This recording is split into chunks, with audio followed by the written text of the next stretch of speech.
When 12D Model creates a new project, you're offered the Setup Project Details panel, where you can type information in about the project. This information is used to populate fields on your title sheet if you're plotting directly from 12D. We won't be doing that today, so we'll simply finish that panel. The second thing that 12D opens is this Recalc panel. For designers, this is probably the most useful panel in the entire program, so 12D Solutions opens it for us by default. Again, we won't use it for this part of the course, so we'll simply cancel that panel. We will be reading data in from the DXF file, and we'll use the file.io data input command to do that. The format that we're reading in is DWG or DXF, so we'll choose the DXF DWG reader. And on the top line of the reader, we simply choose the file that we're going to read.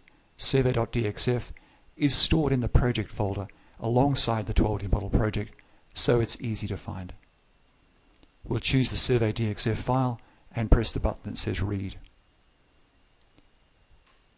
When we read that data in, 12D creates a new view and displays the data on that new view. We can finish the DWG reader.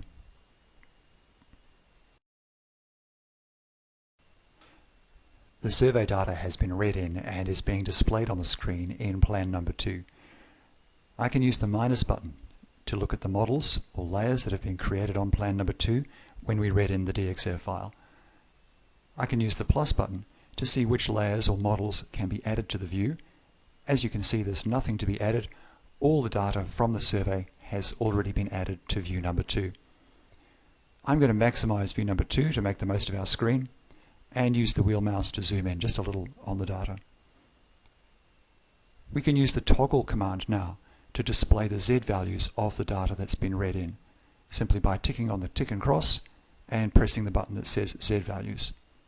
If we zoom in just a little more, they're a little easier to see, and you can see that each of the points has got an elevation. If I use the toggle again, I can turn the Z values off and they're not displayed.